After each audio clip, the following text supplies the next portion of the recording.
ಈಗ ಬರಗಾಲ ಬಂದಿದೆ, ರೈತರ ಸಂಕಷ್ಟದಲ್ಲಿದೆ. ಆದ್ರೆ ಸರ್ಕಾರ ಮಾತ್ರ ಯಾವುದೇ ಕಾರ್ಯಕ್ರಮ ಹಾಕಿಲ್ಲ. 2,000 ರೂಪಾಯಿ ಕೊಡ್ತೀವಿ ಅಂತ ಹೇಳ್ತಾರೆ, ಅದು ಎಲ್ಲರೂ ಕೂಡ ಯಾವುದೇ ಇಲ್ಲ ಇಲ್ರಿ. ನಾಳೆ ಅಂತಾರ, ಇಲ್ಲ ಇಲ್ರಿ. ಅಲ್ಲ, ನಮ್ಮ ಅದು ಮನ್ಸಿಗೆ ಉತ್ತರ ನಾವು ಹೇಳ್ಬಿಡ್ತೀವಿ.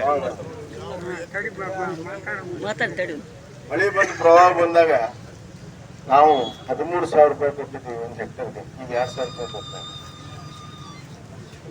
ನೀರಾವರಿ ಇದ್ರೆ 25,000 ರೂಪಾಯಿ ಕೊಡ್ತೀವಿ ನಾನು ಮುಖ್ಯಮಂತ್ರಿ. ಹೀಗೆ ರೈತರ ಸಂಕಷ್ಟದಲ್ಲಿದ್ದಾಗ ಒಂದು ಸರ್ಕಾರ ಬಂದು ನಿಲ್ಲುವಂಥದ್ದು ಒಂದು ಜವಾಬ್ದಾರಿ. ಇವತ್ತು ಬರಗಾಲ ಬಂದಿದೆ, ಕುಡಿಯೋ ನೀರಿನ ಸಮಸ್ಯೆ ಇದೆ, ದನಕರಿಗೆ ಕುಡಿಯೋ ನೀರಿನ ಸಮಸ್ಯೆ ಇದೆ, ಮೇವಿಲ್ಲ. ಆದರೂ ಕೂಡ ಇವತ್ತು ಸರ್ಕಾರ ಈ ಕಡೆ ತಿರುಗಿ ನೋಡ್ತಾ ಇದೆ. ಒಂದು ನಮೂನಿ ಇದೊಂದು ದರಿದ್ರ ಸರ್ಕಾರ ಇವತ್ತು ಕರ್ನಾಟಕದಲ್ಲಿ. ಅಭಿವೃದ್ಧಿ 10 ತಿಂಗಳಲ್ಲಿ ಒಂದು ನಯಾ ಪೈಸೆ ಕೂಡ ಅಭಿವೃದ್ಧಿ ಆಗಿಲ್ಲ. ಆದ್ರಿಂದ ನಾವು ರೈತ ವಿದ್ಯಾರ್ಥಿ ವೇತನ ಮಾಡಿದ್ವಿ, ರೈತರ ಮಕ್ಕಳು ವಿದ್ಯೆ ಕಲೀಲಿ. ಯಾಕಂದ್ರೆ ಭೂಮಿ ಎಷ್ಟಿದೆ ಅಷ್ಟೇ ಇದೆ, ಅದ್ರ ಮೇಲೆ ಅವಲಂಬಿತವಂತ ರೈತರ ಮಕ್ಕಳು ಹೆಚ್ಚಾಗಿದೆ. ಈಗ 20 ವರ್ಷದಿಂದ 10 ಎಕರೆ ಇದ್ರು, ಅಂತಂಬ್ರು ಇದ್ರು.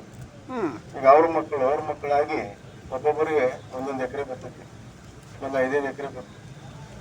ಅದ್ರಾಗ ನಾವು ಏನು ಹುಟ್ಟಬೇಕು, ಏನು ಬೆಳಿಬೇಕು, ಅದಕ್ಕೆ ಅವ್ರ ಮಕ್ಕಳು ಕೂಡ ವಿದ್ಯಾವಂತರಾಗಿ ಬೇರೆ ಬೇರೆ ಕಸಬ್ನಲ್ಲಿ ಇರಲಿ ಅಂತೇಳಿ ನಾವು ವಿದ್ಯಾರ್ಥಿ ವೇತನ ಮಾಡಿದ್ವಿ. ಈ ಸರ್ಕಾರ ಅದನ್ನು ನಿಲ್ಲಿಸಿದೆ. ಕಿಸಾನ್ ಸನ್ಮಾನ್ ಯೋಜನೆ ನಿಲ್ಲಿಸಿದೆ.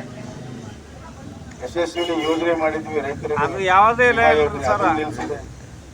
ಹೀಗಾಗಿ ಇವತ್ತು ಸಂಕಷ್ಟದಲ್ಲಿ ರೈತರಿದ್ದಾರೆ.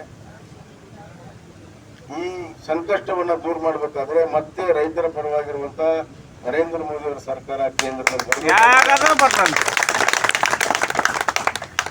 ಅವರು ಪ್ರಧಾನಮಂತ್ರಿ ಆವಾಸ್ ಯೋಜನೆಯಲ್ಲಿ ಮನೆ ಮಾಡಿದ್ರು, ಶೌಚಾಲಯಗಳನ್ನು ಮಾಡಿದ್ರು, ಗ್ಯಾಸ್ ಕೊಟ್ಟರು, 5 kg ಅಕ್ಕಿ. ಹೆಚ್ಚಿನ ವಿಡಿಯೋಗಳಿಗೆ ಪ್ರತಿಧ್ವನಿ ಯೂಟ್ಯೂಬ್ ಚಾನೆಲ್ ಸಬ್ಸ್ಕ್ರೈಬ್ ಮಾಡಿ, ಬೆಲ್ ಐಕಾನ್ ಕ್ಲಿಕ್ ಮಾಡಿ.